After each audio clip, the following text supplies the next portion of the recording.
சென்னை அம்பத்தூரில் 2300 அடுக்குமாடி குடியிருப்புகள் 380 கோடி ரூபாய் மதிப்பில் குறைந்த வருவாய் பிரிவினருக்கு கட்டித்தரப்படும் என்று முதலமைச்சர் ஜெயலலிதா சட்டப்பேரவையில் அறிவித்துள்ளார். வீட்டு வசதி மேம்பாடு குறித்து 110 விதியின் கீழ் முதலமைச்சர் ஜெயலலிதா பல்வேறு அறிவிப்புகளை வெளியிட்டார். அதில் குடிசைகள் அற்ற மாநிலமாக தமிழகம் திகழ வேண்டும் என்பதற்காக பல்வேறு நடவடிக்கைகள் எடுக்கப்பட்டுள்ளதாக குறிப்பிட்டார். சென்னை அம்பத்தூரில் 2300 அடுக்குமாடி குடியிருப்புகள் 380 கோடி ரூபாய் மதிப்பில் குறைந்த வருவாய் பிரிவினருக்கு கட்டித்தரப்படும் என்று முதலமைச்சர் ஜெயலலிதா சட்டப்பேரவையில் அறிவித்துள்ளார்.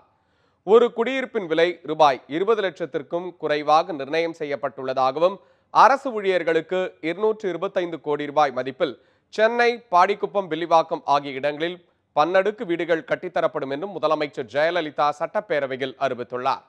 இதற்காக இந்த ஆண்டே கட்டுமான பணிகள் துவங்கப்படும் என்றும் ஜெயலலிதா அறிவித்துள்ளார். சென்னை, காஞ்சி, வேலூர், கிருஷ்ணகிரி, சேலம், திருச்சி ஆகிய மாவட்டங்களில் குறைந்த நடுத்தர வர்க்கத்தினருக்கு 2800 அடுக்குமாடி வீடுகள் கட்டித்தரப்படும் என்றும் முதலமைச்சர் ஜெயலலிதா அறிவித்துள்ளார். சென்னையில் குறைந்த வருவாய் பிரிவு மக்கள் வாங்கக்கூடிய விலையிலான வீட்டு வசதியை மேம்படுத்தும் நோக்கத்துடன் சென்னை அம்பத்தூரில் அனைத்து வசதிகளுடன் 2 படுக்கை அறைகளுடன் கூடிய 2300 குடியிருப்புகள் தோராயமாக 380 கோடி ரூபாய் செலவில் தமிழ்நாடு வீட்டு வசதி வாரியத்தால் கட்டப்படும்.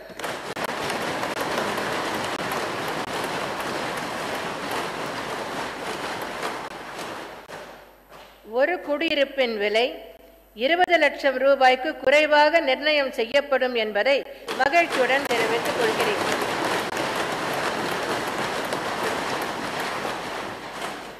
இரண்டு, அரசு அலுவலர்களுக்கு சொந்த வீடு கட்டும் திட்டத்தின் கீழ் சி மற்றும் டி பிரிவு அரசு அலுவலர்களுக்கு சென்னை பாடிக்குப்பம் மற்றும் வில்லிவாக்கம் பகுதியில் 500 பன்னடக்கு மாடி குடியிருப்புகள் தமிழ்நாடு வீட்டு வசதி வாரியத்தால் கட்டப்படும்.